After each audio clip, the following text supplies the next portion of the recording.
नमस्कार मु समीर आपन स्वागत करुच्ची आमर यूट्यूब चैनल प्रवासी ओडिया साहित्यिक गोष्ठी को आमर कार्यक्रम प्रिय साहित्यिक साहित्यिका को केतोटी प्रश्न रे आज आम भेटिबा जने अनन्य प्रतिभा को जे ओडिशार हेले भी प्रवासी ओडिशा माटी तांकर जन्म किंतु से दीर्घ दिन धरी बाहर रही आसुचंती पेशा पाई पेशार जड़े सॉफ्टवेयर इंजीनियर से जड़े महिला से साहित्य साधना करने को भल पाती लेखनी रे फुटी उठे समाज रे घटुवा दुर्घटना एवं घटना गुड़िक कुसंस्कार सांप्रतिक परिस्थिति एवं विभिन्न प्रकार घटनावली को नहीं से सुंदर भाव में शब्द विन्यास करती जहाँकि आलोड़न सृष्टि करे जनमानस रे पाठक मानस रे तांका विषय रे विशेष किसी कहवा दरकार पड़ोनी कारण पाठके ताकू जानती सामाजिक गणमाध्यम रे से बहुत सक्रिय लिपिलेखा और केशवंक क्लेश नाम दुईटी पुस्तक तांकर प्रकाशित एवं बहुत भाव आदृत तेज चलतु आज भेटिबा से महिषी महिला लिप्सा पंडा को एवं खोला खोली पचारि बुझा किसी प्रश्न जहाँ मो मन अच्छी तेज चलतु भेटिबा लेखिका लिप्सा पंडा को आमर कार्यक्रम प्रिय साहित्यिका को केतोटी प्रश्न रे पचारिबा रोकठोक किसी मन खोला प्रश्न एवं आशा करिबा तांकटू पाइबा किछि रोकठोक उत्तर। नमस्कार नमस्कार लिप्सा नमस्कार आपन को स्वागत आमर कार्यक्रम आमर यूट्यूब चैनल सारा ओडिशार दर्शकों सामना को सारा ओडिशार पाठकों सामना को ओडिया साहित्य प्रेमी गहन को आपन को स्वागत आजिर कार्यक्रम आरंभ करबा को जाउछे निश्चय खुशी हेबे आमर पाठक माने जो माने आपन प्रशंसक जो माने आपन को चाहती आपन कथा सुनिया पई सीधा सड़क आपन वॉइस सुनिया पई आपन लेखा पढ़िया पई नुह से माने निश्चय खुशी हेबे तबे आज आरंभ करबा आमर जो आमर कार्यक्रम प्रिय साहित्यिक प्रिय साहित्यिका को किछि प्रश्न पूरा रोकठोक पूरा खोला खोली प्रश्न आपन तार मन खोला एवं रोकठोक आंसर मध्य दे परिबे निश्चय चलत तबे आमर प्रथम प्रश्न हेउछि आमे समस्त जानिछु लिप्सा पंडा किए हैदराबाद रुहंती नयागढ़ और केंद्रापड़ा भितर तांकर जीवन रास्ता किछि तांको विषय आहुरी अधिक अधिक किछि कंट्रोवर्सी जिंस अछि बहुत भलो जिंस सुनिछु बहुत खराब जिंस सुनिछु बहुत प्रशंसक अछथि बहुत निंदुक अछंतु किंतु हमर प्रथम प्रश्न एट रहइबो जे लिप्सा पंडा को लिप्सा पंडा किबळी चिन्हंती आपन को मत अनुसार लिप्सा पंडा किए आगे मु सत कथा कहबी सत कथा है लिप्सा पंडा किए मु भी एपर्यंत भल भाव चिन्ह पारेनी कारण एमती बेले बेले गोटे गोटे मोड़ आसी मो जीवन रे जेते बेले किछि घटना को नहीं कि लिप्सा पंडा जहाँ रिएक्शन रहे मु आश्चर्य हो जाए एटा कोन सेही लिप्सा पंडा जहाँ को मु जानी छि तो भल भाव जानिनी प्रति मुहूर्त लिप्सा पंडा को मु निजे जानिबा को चिन्हिबा को चेष्टा करूछि तथापि मु एतिकी कहबी मु जेतिकी जानी लिप्सा पंडा को सी जने भारी सरल संवेदनशील मनीष जड़े मनीष आउ पेशा देखा गले सॉफ्टवेयर इंजीनियर किंतु निशार खूब सारा पढ़ा को भल पाउथिबा आउ निजर अल्प किछि लेखा माध्यम रे सामान्य हो पछे समाज भितर किछिटा परिवर्तन आनिबा को चेष्टा करथिबा जड़े मनीष सचेतन मनीष जड़े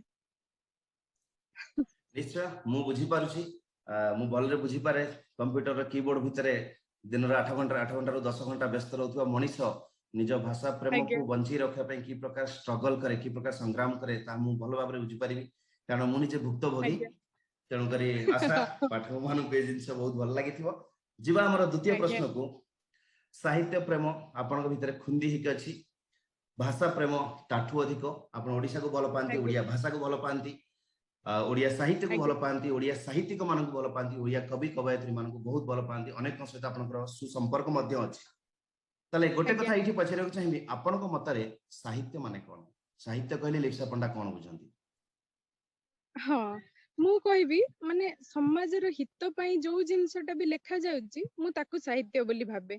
କିଛି ସାହିତ୍ୟଙ୍କଠୁ ଶୁଣିଛି ସ୍ୱହିତ ପାଇଁ ଯାହା ଲେଖା ହୁଏ ସେଇଟା ସାହିତ୍ୟ, ମୁଁ କିନ୍ତୁ ସେଇଟା ମାନେନି।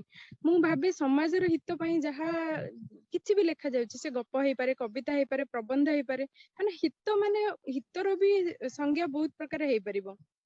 ଉଁ, ମାନେ କୁହାଯାଇ ପାରିବ କାହାକୁ ଟିକେ ଆମେ କିଛି ସମୟରେ କଣ ହୁଏ, ଜଣେ ମଣିଷ ଚିନ୍ତାରେ ଅଛି, କୌଣସି ବି କାରଣକୁ ନେଇକି ଗୋଟେ ଟେନସନ ରେ ଅଛି, ସେତେବେଳେ ସେ କିଛି ଗୋଟେ ଲେଖା ପଢିଲା ଆଉ ଟିକେ ଆଜ୍ଞା ହାଲକା ଅନୁଭବ କଲା, କି ଜଣଙ୍କ ମନରେ କିଛି ଗୋଟେ ସିଚୁଏସନ କୁ ନେଇକି ଦ୍ୱନ୍ଦ ଅଛି, ସେ କିଛି ଗୋଟେ ଲେଖା ପଢିକି ତାର ସମାଧାନ ପାଇଲା, ତ ଆଜ୍ଞା ସେଇଠି କଣ ହେଲା, ତାର ହିତ ହିଁ ସାଧନ ହେଲା। ତ ୟାକୁ ହିଁ ମୁଁ ସାହିତ୍ୟ ବୋଲି ଭାବେ, ଯାହା ମୁଁ ମନୋଜ ଦାସଙ୍କ ଲେଖାରୁ ପାଏ। ମୁଁ କିଛି କେତେବେଳେ ଗୋଟେ ମୋର ମନ ଦୁଃଖ ଅଛି କି କୌଣସି ଜିନିଷକୁ ନେଇକି କନଫ୍ୟୁଜ ଅଛି, ମୁଁ ମନୋଜ ସାରଙ୍କର ଗୋଟେ ଉପକଥା ଶତକ ଗୋଟେ ବହି ଅଛି, ସେଇଟାର କିଛି ସବଜେକ୍ଟ ପଢିଦେଲେ, କେତେଟା ମାନେ ଛୋଟ ଛୋଟ ଲେଖା ଥାଏ, ସେଥିରୁ କିଛି ପଢିଦେଲେ ମତେ ଲାଗେ କି ମତେ ସମାଧାନ ମିଳିଗଲା ମୋର ସମସ୍ୟାର, ମୁଁ ତାକୁ ହିଁ ସାହିତ୍ୟ ବୋଲି ଭାବେ। ଯାହା ଅନ୍ୟର କିଛି କୌଣସି ବି ଗୋଟେ କାମରେ ଲାଗିଲା, ତାକୁ ସାହିତ୍ୟ କହିବି ମୁଁ। निश्चय निश्चय समाज साहित्य ही समाजर मंगल कामना करे प्रतिटी मनुष्यर प्रतिटी स्तरर मनुष्य पई निश्चय साहित्य मंगल कामना करूछि करूथु मध्य जीवा हमर तृतीय ଆଜ୍ଞା प्रश्न को आपणको लेखा जते मु पढिछि जते अन्य माने पढिछन्ति जो ଆଜ୍ଞା माने हमर दर्शक जो माने देखुथिबे जे से माने पढिछन्ति तले निश्चय प्रतिटी लेखार गोटे स्वर सुना जाय केतेबेले ଆଜ୍ଞା कोनोसी गोटे नारीर स्वर केतेबेले समाजरे वर्तमान सांप्रतिक परिस्थिति रे थिबा एक संस्कारी स्वर किंबा कोनोसी गोटे साधारण मनुष्यर स्वर अनेक ଆଜ୍ଞା स्वर एमती सुना जाए ताले मु पचारिବାକୁ चाहिबी पाठक हिसाब रे लिप्सा पंडा ଆଜ୍ଞା की प्रकार स्वर शुणंती लिप्सा पंडा लेखारू नारी नारी पाई समाज पाई संस्कार पाई ना साधारण मनुष्य पाई ना सांप्रतिक परिस्थिति पाई की प्रकार स्वरटी लिप्सा पंडा शुणंती निज लेखा ଆଜ୍ଞା ହଁ ମୁଁ ଯେତେବେଳେ ବି ଗୋଟେ ବିଷୟରେ ଲେଖିବାକୁ ଭାବେ, ମୁଁ ନିଜେ ମାର୍କ କରିଛି, ମାନେ ଯେହେତୁ ମୁଁ ଜଣେ ନାରୀ, ଆଉ ଜଣେ ନାରୀର ସୁବିଧା ଅସୁବିଧା କଥା ମୁଁ ବହୁତ ପାଖରୁ ଦେଖିପାରେ ଆଉ ବୁଝିପାରେ ବି, ତ ପ୍ରାୟ ଲେଖାରେ ସେଇମାନଙ୍କର ବିଷୟରେ, ସେମାନେ କେମିତି ନିର୍ଯାତିତ ହଉଛନ୍ତି କି କିଭଳି ମାନସିକ ପରିସ୍ଥିତି ଦେଇକି ଯାଉଛନ୍ତି, ସେ ବିଷୟରେ ମୁଁ ଭଲ ଭାବରେ ଲେଖିପାରେ, ଯେହେତୁ ମୁଁ ସେଗୁଡାକୁ ଭୁକ୍ତଭୋଗୀ ଅନୁଭବ କରିଛି ପାଖରୁ। କିନ୍ତୁ କେବଳ ନାରୀ କୈନ୍ଦ୍ରିକ ମୋ ଲେଖା ଆଦୌ ନୁହେଁ। ଆପଣ ଜାଣିଥିବେ ମୋର ବହିଟି କେଶବଙ୍କ କ୍ଲେଶ ଆସିଥିଲା, ଆଜ୍ଞା ସେଥିରେ କେଶବଙ୍କ କ୍ଲେଶ ବୁଝିପାରେ ମୁଁ, ମାନେ କେଶବଙ୍କ କ୍ଲେଶ, ତାଙ୍କର ମନର ବ୍ୟଥା ବେଦନାକୁ ମୁଁ ବୁଝିପାରେ, ତେଣୁ କେବଳ କେବେ ବି ନାରୀ କୈନ୍ଦ୍ରିକ ନୁହେଁ। କେଶବ ଅବଶ୍ୟ ଦେଖିବାକୁ ଗଲେ ମାନେ ସେ ନାରୀ ପୁରୁଷ ଏସବୁରୁ ଉର୍ଦ୍ଧ୍ୱରେ, ତଥାପି ବି ଯେତେବେଳେ ସିଏ ଗୋଟେ ପୁରୁଷ ହିସାବରେ ଯେତେବେଳେ ତାଙ୍କର ଦୁଃଖ ମାନେ ମନୋଭାବ ଯାହା ସବୁ ବ୍ୟକ୍ତ କରୁଛନ୍ତି ତାଙ୍କ ବେଦନାକୁ, ସେଇଟା ମୁଁ ବୁଝିପାରୁଛି। ତେଣୁ ନାରୀ କୈନ୍ଦ୍ରିକ କେବଳ ନୁହେଁ, ହଁ ନାରୀଟିଏ ହେତୁ ସେଇ ଗୋଟେ ନାରୀଟିର ଦୁଃଖ ଦୁର୍ଦ୍ଦଶାକୁ ମୁଁ ଭଲ ଭାବରେ ବର୍ଣ୍ଣନା କରିପାରେ ମୋ ଲେଖାରେ। ଆଉ ଗୋଟେ କଥା ହେଲା, ମୋ ଲେଖା ନର୍ମାଲି କେମିତି ଥାଏ ନା, କିଛି ଗୋଟେ ଘଟଣା ଦେଖିଲି, ସେଟା ମତେ ଆନ୍ଦୋଳିତ କଲା, ତ ମୁଁ ତାର ରିଆକ୍ସନ ଟା ଯାହା ଆସେ ମୋ ମନରେ ମୁଁ ସେଇଟା ଲେଖେ। ତେଣୁ ମୋର ଲେଖାରେ ସମାଜ ସଂସ୍କାର ହିଁ ବେଶୀ ପରିମାଣରେ ଥାଏ କୁହାଯାଏ। ସାଧାରଣ ମାନେ କଣ କୁହାଯିବ, ଏଣ୍ଟରଟେନମେଣ୍ଟ ଉଦ୍ଦେଶ୍ୟରେ ମୁଁ ଲେଖେନି ଲେଖା ଏମିତି, ଆଜ୍ଞା ମୁଁ କିଛି ଗୋଟେ ଆଜ୍ଞା ପରିବର୍ତ୍ତନ ଲକ୍ଷ୍ୟରେ ହିଁ ମୁଁ ଲେଖେ।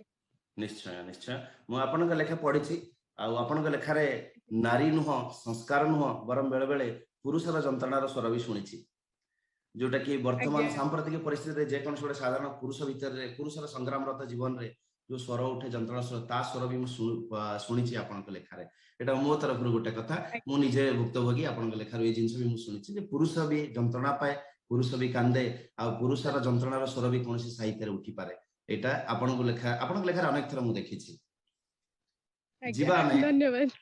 परवर्ती ଆଜ୍ଞା प्रश्न को हमें जीवा समय बदलुछि बदलिबा ଆଜ୍ଞା समय सहित सब किछि बदली जाउछि बदलुछि ହୁଁ, ट्रेन रो स्पीड बदलुछि बाइक रो स्पीड बदलुछि जीवन रो स्पीड गति बदली चलीछि सब ଆଜ୍ଞା बदलिछि साहित्य भी पछरे पड़िनी साहित्य रे भी गति बढ़ी जाइछि जो प्रकार साहित्य आमे ଆଜ୍ଞା पूर्वरु देखिथिलु साहित्यर भिन्न भिन्न जुग अछि प्राक सारला जुग हो सारला जुग हो रीति जुग हो किंबा से पंचशखा जुग हो किंबा से स्वाधीनता पूर्ववर्ती साहित्य हो परवर्ती साहित्य हो जेकोसी साहित्य जेकोसी जुग को आम जा से जुगटा संपूर्ण भिन्न वर्तमान जुग अपेक्षा कारण हाँ वर्तमान जुग गोटे आम कहवा से गोटे इनफॉरमेशन रिवोल्यूशन जोटा कि आम कहूचे गोटे सामाजिक गणमाध्यम एते प्रसार फल साहित्यर धारा बदली जाइए साहित्यर गति बदली जाइए साहित्यर बेग बदली जाइए आउ से गति बेगरे किसी दिगहरा साहित्यिक साहित्य समाज को धसई पशि आस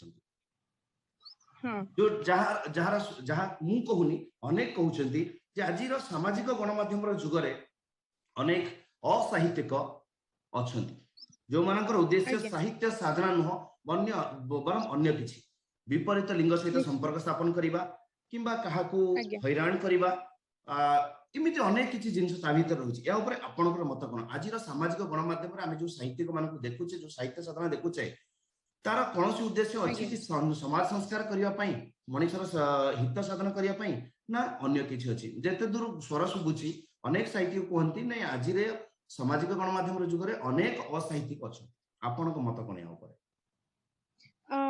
एटा संपूर्ण सत कथा माने समस्ते असाहित्यिक सेया नुहे किंतु सामाजिक गणमाध्यम प्रचार प्रसार फल रे अनेक गुड़ाए असाहित्यिक पशि आसी या भीतर को साहित्यिकर मुखा तले असामाजिक कार्य करने को गोटे टाइप रो बेपार करने को बाहरी अनेक सेटा मु जानी सत कथा माने से बेपार मॉनिटरी हेई पारे नहले तो संपर्क रे भी बेपार हेई पारे मु देखिछि माने आपणक सहित जोड़ी हेबे किछि गोटे उद्देश्य रखी आपणक सहित जोड़ी हेबे एमिति ऊपर ठाउरिया भाबे जोड़ी हेबे तापरे हुए तो किछि जिंस पे आपणक टंका आदाय करबा पई हो नहले तो आपणकू भौणी भाउज एमिति किछि संपर्क आपणक सह जोड़ी किछि न किछि फायदा उठेबा पई चेष्टा करंती एई जिंसटा सामाजिक गणमाध्यम आसीबा परे ही बेसी मु देखि पारुची एटा सत्य कथा संपूर्ण बोली मु कहबी निश्चय तेज अनेक साहित्यिक आप सहमत जीवा आमर परवर्ती प्रश्न आज्ञा आमर परवर्ती प्रश्न सही सामाजिक गणमाध्यम द्रुत बेग फल ये प्रश्नटी उठिबो कहुच्छी स्वर भी शुणा जाउछि जे जदि जने नारी किंबा महिला साहित्य साधना करती तुरंत पाठक एवं संपादक मानकर स्वीकृति मिल जाए किंतु गोटे पुरुष को एते शीघ्र मिलेनी कह जाए वर्तमान वर्तमान जुग कथा मु कहूनी मोर तो साहित्य सहित संपर्क 12-13 वर्षर समय लगुला गोटे समय था जो समय लगुला पुरुष हूँ नारी हूँ समय लगुला वर्तमान ये स्वरटा तीव्र होची जेहेतु आम सामाजिक गणमाध्यम जन जन सहित बहुत क्लोजली कनेक्टेड आम जड़े जन सहित जोग होगी अच्छे तो ये गोटे स्वर शुणा जाऊँगी बहुत लोक उठाऊँ स्वर जदि आप नारीटी आप साहित्य साधना कर पाठक स्वीकृति शीघ्र मिल जाए संपादक मान स्वीकृति शीघ्र मिल जाए किंतु जदि आप पुरुषटीए हे तो ताहा एते शीघ्र मिल पारे बहुत परिश्रम कला पर भी या ऊपर आपण कोन कहबे या ऊपर आपण को मत कोन एटा किछि कैंसर सत्य मु राजी हेबी कारण कहूची मु आपन को कहबी गोटे कथा आमे हम आख पाखरे जत्ते बेले भी गोटे एडवर्टाइजमेंट देखले से सोफाटी हो किंबा गोटे ब्रश गोटे टूथपेस्ट हो किछि भी हो आज ए ट्रेंड आज आरंभ होइने बहुत आगरु हम गोटे नारीटी को ही सेठी विज्ञापित करबा को चाहउचंती से विज्ञापन रे गोटे नारीटी कारण कोनोसी ना कोनोसी जगह रे गोटे समाज रो दुर्बलता अछि नारीटी पई तेणु आम सब गोटे नारी को बाछंती आउ एबे कोन होउची सामाजिक गणमाध्यम आसीबा द्वारा खास करके फेसबुक हैला इंस्टाग्राम हैला एगुडा करे आमे लेखक किंबा लेखिका को तांकर बयस केते से देखिबा को केमितिया तांक लेखा सह एसबु भी आमे देखुचंती तो से जिंसटार किछि ना किछि प्रभाव तो रहिबो आ जदी लेखक जगह रे लेखिका रहिले से टिके अल्प वयस्का हेले किंबा सुंदर हेले ए सब जिंतर लेखा उपे से सब जिंस आड़ को भी लोकन को नजर जाउची तो एटा सहमत किछि कांसर या सत किछि कांसर सत एटा किंता परे भी मु आ गोटे कथा कहबी एतरे नारीटीर दोष कोन रहइला तुरंत गोटे कम एज रो झियटी आसिला सी लेखिला आ ताकू स्वीकृति मिलिला अधिक सेठी तार कोन दोष रहिला जोडी गोटे नारी को देखि हेई बहुत प्रकार माने टॉन्ट सुनिबा को पड़े कि अरे तार लेखा सेते भल नुह बट से सुंदरी बोली सेति पय ताकू बहुत गुडे लाइक कमेंट मिलुची तो से ए परिस्थिति रे से नारीटी कोन करबो लेखा छाडी दबो ना तार ए सब जिंस जे जहा कहूची कहू ताकू छाडी के कंटिन्यू करबो मोर सेठी हैला व्यथा ମାନେ ଲାଇକ୍ ତ କରୁଛି ପୁରୁଷ ଜଣେ ନା, ତାଙ୍କୁ କୁହ ନିଶ୍ଚୟ ତୁମେ ଲେଖାର ମାନ ନ ଦେଖି କାହିଁକି ଗୋଟେ ଝିଅଟିକୁ ଦେଖିକି ଲାଇକ୍ ଟିକେ କଲ, କିନ୍ତୁ ସେଇଆ ହୁଏନି। ପ୍ରକାରାନ୍ତରେ ନାରୀଟିକୁ ହିଁ ଏଇ ଯୋଉ ସମାଲୋଚନା ଶୁଣିବାକୁ ପଡେ, ଯୋଉଟା ମତେ କଷ୍ଟ ଦିଏ। ନିଶ୍ଚୟ। ତାହେଲେ ଆମେ ଏଇଆ କହିବା ଯେ ଯଦି ଗୋଟିଏ ମହିଳା ଜଣେ, ନାରୀ ଜଣେ, ଲେଖିକା କବୟିତ୍ରୀ ଜଣେ ପାଠକୀୟ ଏବଂ ସମ୍ପାଦକୀୟ ସ୍ୱୀକୃତି ପାଇଯାଉଛନ୍ତି ପୁରୁଷ ଅପେକ୍ଷା ଅଧିକ ମାତ୍ରାରେ, ତାହେଲେ ତାର କାରଣ ହୁଁ, ହଉଛନ୍ତି ସେ ପୁରୁଷ ସମ୍ପାଦକ କିମ୍ବା ପୁରୁଷ ସେଇ ପାଠକ। ପୁରୁଷ। ସିଧା କଥା। ଆଜ୍ଞା ଆଜ୍ଞା। ଆଜ୍ଞା। ନିଶ୍ଚୟ ମୁଁ ବି ସହମତ ଏହା ସହିତ କିଛି କାଂଶରେ। ଆଉ ଗୋଟେ କଥା ଏଠି ସମସ୍ତଙ୍କୁ ମୁଁ କହିଦେବାକୁ ଚାହିଁବି ଯେ ମୋର ଅନ୍ୟ ଜଣେ ସାହିତ୍ୟିକ ବନ୍ଧୁକୁ ଏଇ କଥା ମୁଁ ପଚାରିଥିଲି ଯେ ପୁରୁଷ ସମାଜରେ ସରି ମାନବ ସମାଜରେ ଆମେ ମହିଳା ମାନଙ୍କ ପ୍ରତି ଏତେ କାହିଁକି ଆଟ୍ରାକ୍ଟ ହଉଛେ, ତ ସେ ମତେ ଉତ୍ତର ହୁଁ ଦେଇଥିଲେ ଯେ ଦୁନିଆରେ ଯେତେ ପ୍ରାଣୀ ଅଛନ୍ତି ସମସ୍ତ ପ୍ରାଣୀ ଜଗତ ଭିତରେ ଦେଖିବା, ମନେକର ଆପଣ ଗୋଟେ କୁକୁର ନେଇପାରନ୍ତି, ଗୋଟେ ବାଘ ନେଇପାରନ୍ତି, ଗୋଟେ ସିଂହ ନେଇପାରନ୍ତି, ହାତୀ ନେଇପାରନ୍ତି, ସବୁ ପ୍ରାଣୀ ହୁଁ ସବୁ ତାଙ୍କର ଭିନ୍ନ ଭିନ୍ନ ଜଗତ ଅଛି, ସବୁ ଜଗତରେ ପୁରୁଷଟି ସୁନ୍ଦର ହେଇଥାଏ, କିନ୍ତୁ ମଣିଷ ସମାଜରେ ନାରୀଟିକୁ ଭଗବାନ ସୁନ୍ଦର କରିଛନ୍ତି। ତାର କାରଣ ହଉଛି ଜଣେ ସାଙ୍ଗ ମତେ ସାହିତ୍ୟିକ ବନ୍ଧୁ ଜଣେ ମତେ କହିଥିଲେ, ସେ ବି ଟିକେ ସ୍ପିରିଚୁଆଲ, ସେ ବି କହିଥିଲେ କାରଣ ଯଦି ପୁରୁଷ ସୁନ୍ଦର ହେଇଯିବ ତାହେଲେ ପୁରୁଷକୁ ମାନେ ମଣିଷ ସମାଜ ମୁଖ୍ୟ ପ୍ରାପ୍ତି ହେଇଯିବ, ତେଣୁକରି ଭଗବାନ ଜାଣି ଶୁଣିକି ମାନେ ପ୍ରାଣୀ ଆମର ଯୋଉ ମାନବ ସମାଜରେ ନାରୀଟିକୁ ସୁନ୍ଦର ବନେଇଛନ୍ତି। ଏଇଟା ମୋ ମତ ନୁହଁ, କିନ୍ତୁ ଜଣେ ମୋର ସାହିତ୍ୟିକ ବନ୍ଧୁ ଆଚ୍ଛା ଏକଥା କହିଥିଲେ ବୋଲି ମୁଁ ଏଠି ଉପସ୍ଥାପନ କରୁଛି, ଅନ୍ୟମାନେ ଜାଣି ରଖନ୍ତୁ। ଏଇଟା ଆପଣ ଦେଖିବେ ଯଦି ଗୋଟେ ସିଂହ ସୁନ୍ଦର ଆଚ୍ଛା। ହେଇଥିବ, ସିଂହୀ ସୁନ୍ଦର ନୁହଁ, ବାଘ ସୁନ୍ଦର ବାଘୁଣୀ ସୁନ୍ଦର ନୁହଁ, ଗୋଟେ ହଁ ମାଇ କୁକୁର ଏତେ ସୁନ୍ଦର ନୁହଁ, ଗୋଟେ ପୁରୁଷ କୁକୁରଟେ ସୁନ୍ଦର, କିନ୍ତୁ ମାନବ ସମାଜକୁ ପଳେଇ ଆସିଲେ ହୁଁ ନାରୀଟିଏ ସୁନ୍ଦର, ପୁରୁଷଟିଏ ସୁନ୍ଦର ନୁହଁ। ଏଇଟା ଜଣେ ମୋର ସାହିତ୍ୟିକର ମତ, ଯେହେତୁ ମୁଁ ତାଙ୍କ ନାଁ କହିବାକୁ ଚାହୁଁନି, କିନ୍ତୁ ସମସ୍ତେ ଜାଣି ରଖନ୍ତୁ ଜଣେ ସାହିତ୍ୟିକ ମତ ବି ଦେଇଥିଲେ ହୁଁ। ଏଇଠି କହିବା। ଯିବା ଆମର ହଁ ଇଏ ବି ବୋଧେ ସତ କିଛି ମାତ୍ରାରେ। ହେଇଥାଇପାରେ, ମୁଁ ପ୍ରାକ୍ଟିକାଲି ଯେହେତୁ ଦେଖିଛି ସତ, କିନ୍ତୁ ହେଇପାରେ ସତ କି ମିଛ, କିନ୍ତୁ ଜଣେ ସାହିତ୍ୟିକ ଆଜ୍ଞା। ଏଇ ମତ ମତେ ଦେଇଥିଲେ। ସେ ବି ଜଣେ ଭଲ ଧର୍ମପରାୟଣ ହୁଁ ସାହିତ୍ୟିକ ହୁଁ। ମଧ୍ୟ। ଯିବା ଆମର ଆଚ୍ଛା। ପରବର୍ତ୍ତୀ ପ୍ରଶ୍ନକୁ ଯିବା, ଲିପ୍ସା ପଣ୍ଡାଙ୍କ ପାଇଁ ପରବର୍ତ୍ତୀ ପ୍ରଶ୍ନ। ଆଉ ଏ ପ୍ରଶ୍ନଟି ସମ୍ପାଦକ ମାନଙ୍କ ପାଇଁ ପ୍ରଶ୍ନ ଉଠିଛି।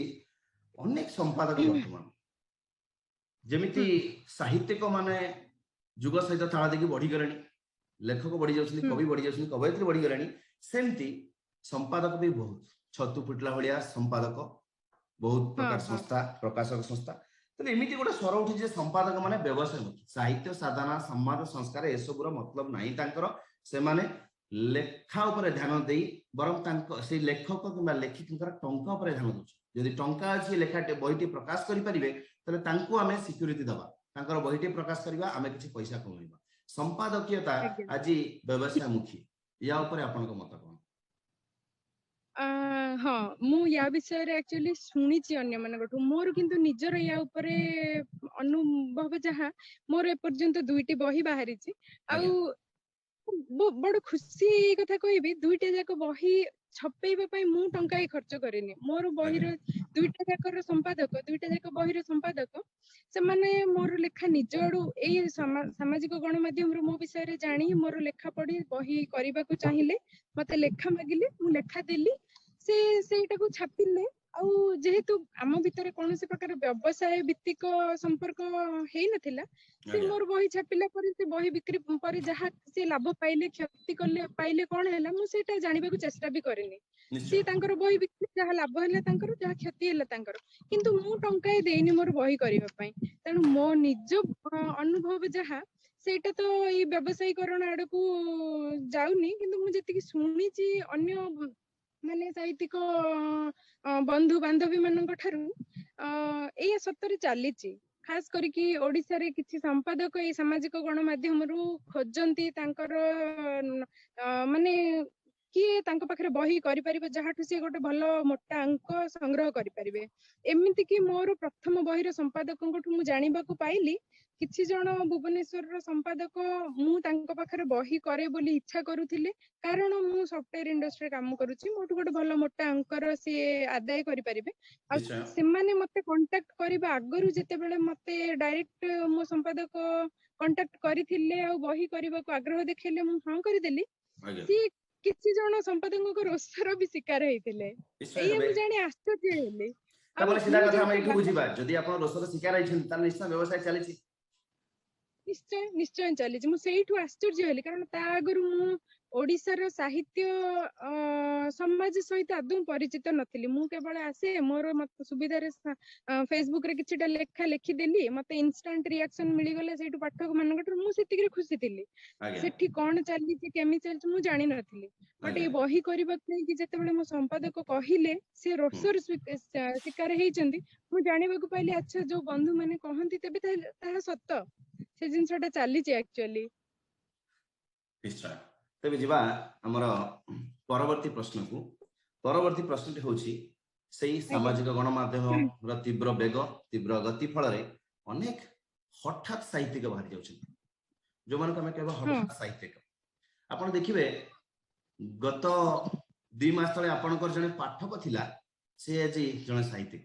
ଅବଶ୍ୟ ପାଠକ ନହେଲେ ସାହିତ୍ୟିକ ଜଣେ ହେଇପାରନ୍ତିନି, କିନ୍ତୁ ଏତେ ହଠାତ୍। ଅବଶ୍ୟ ଜଣେ 5 ବର୍ଷ ପଢିଲା ପରେ ଲେଖିବା ଆରମ୍ଭ କରିପାରେ, ଅବଶ୍ୟ ଜଣେ 50ଟି ଗଳ୍ପ ଲେଖିଲା ପରେ ଗୋଟେ ଗଳ୍ପ ଲେଖିବାକୁ ତା ଭିତରେ ପ୍ରେରଣା ଆସିପାରେ, କିନ୍ତୁ ହଠାତ୍ ସାହିତ୍ୟିକ। ଏମିତି ବହୁତ ହଠାତ୍ ସାହିତ୍ୟିକଙ୍କର ହଠାତ୍ ଆବିର୍ଭାବ ହଉଛି, ଖାସ କରିକି ସାମାଜିକ ଗଣମାଧ୍ୟମ। କୌଣସି ପତ୍ର ପତ୍ରିକା ତାଙ୍କୁ ସ୍ଥାନ ଦଉନାହାନ୍ତି, ସାମାଜିକ ଗଣମାଧ୍ୟମ ତାଙ୍କୁ ସ୍ଥାନ ଦଉଛି, ଏବଂ ସେଇ ସାମାଜିକ ଗଣମାଧ୍ୟମରେ ତାଙ୍କର ପ୍ରଚାର ପ୍ରସାର ମାନପତ୍ରର ବର୍ଷା ବି ହଉଛି, ବନ୍ୟା ବି ଆସି ଯାଉଛି। ୟା ଉପରେ ଆପଣଙ୍କର ମତାମତ କଣ?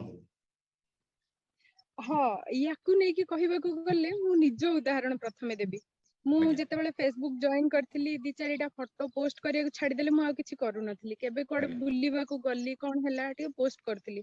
ତାପରେ ଦେଖିଲି ଧୀରେ ଧୀରେ ଯେତେବେଳେ ସେ ଗୁଗୁଲ ଇଣ୍ଡିକ୍ କିବୋର୍ଡ ଆସୁ କି ସ୍ୱିଫ୍ଟ କି ହଉ, ଯେତେବେଳେ ଏଇଗୁଡାକ ଆରମ୍ଭ ହେଲା, ସେଥିରେ ଓଡିଆ ଭାଷା ଓଡିଆ ଅପସନ ଟା ଆସିଲା, ଓଡିଆ ଗ୍ରୁପ ସାହିତ୍ୟ ଗ୍ରୁପ ସହିତ କେତେଟା ମୁଁ ଯୋଡି ହେଲି। ଆଉ ମତେ ଯେହେତୁ ଲେଖିବାକୁ ଭଲ ଲାଗେ, ମାନେ ପଢିବାକୁ ଭଲ ଲାଗେ, ମୁଁ ସେ ଗ୍ରୁପ ରୁ ଖାଲି ପଢୁଥିଲି। ପ୍ରଥମେ ପଢୁ ପଢୁ ଏମିତି କିଛି ହେଲା, କିଛି ଲେଖା ପଢିଲି, ଯାହାର ସେ ଲେଖା ପଢିଲା ପରେ ମୋ ଭିତରେ କିଛି ଭାବାନ୍ତର, କିଛି ରିଆକ୍ସନ ଆସିଲା, ଯୋଉଟାକୁ ମୁଁ ଲେଖିଲି, ମୁଁ ବି ଲେଖିବା ଆରମ୍ଭ କଲି। ସେଇଟା ପଢି ପଢି କିଛି ଗୋଟେ ଜିନିଷକୁ ନେଇକି ମୁଁ ସହମତ ନୁହେଁ, ସେଟା ମତେ ରିଆକ୍ଟ କରିବାକୁ ବାଧ୍ୟ କଲା, ମୁଁ ଲେଖିବା ଆରମ୍ଭ କଲି।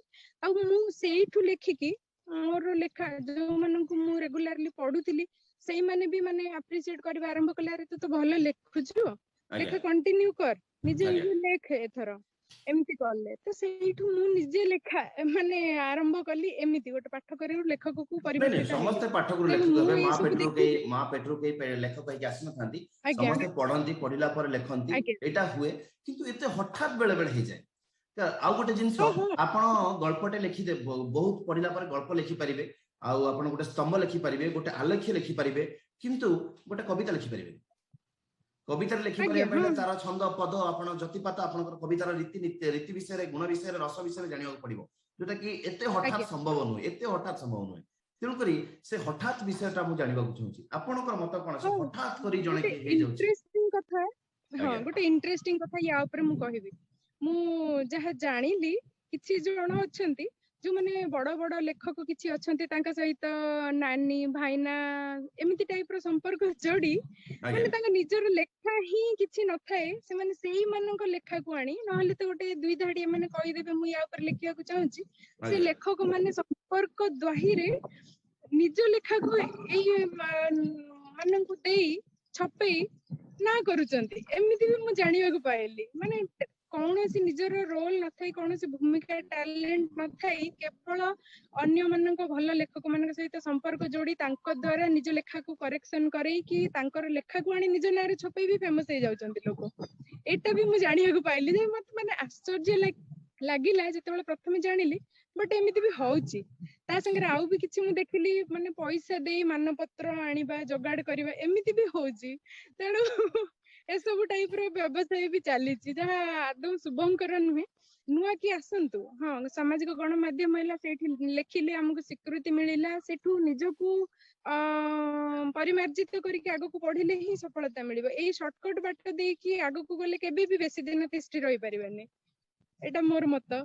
ନିଶ୍ଚୟ ଆପଣଙ୍କ ମତ ନିହାତି ବହୁତ ପ୍ରେରଣା ଦେବ। ଯୋଉମାନେ ହଠାତ୍ କବି ହେବାକୁ ଚାହୁଁଛନ୍ତି, ହଠାତ୍ ଲେଖକ ହେଉଛନ୍ତି, ନିଶ୍ଚୟ ତାଙ୍କ ଭିତରେ ପରିବର୍ତ୍ତନ ଆଣିପାରିବ ବୋଲି ଆଶା। ଆଜ୍ଞା।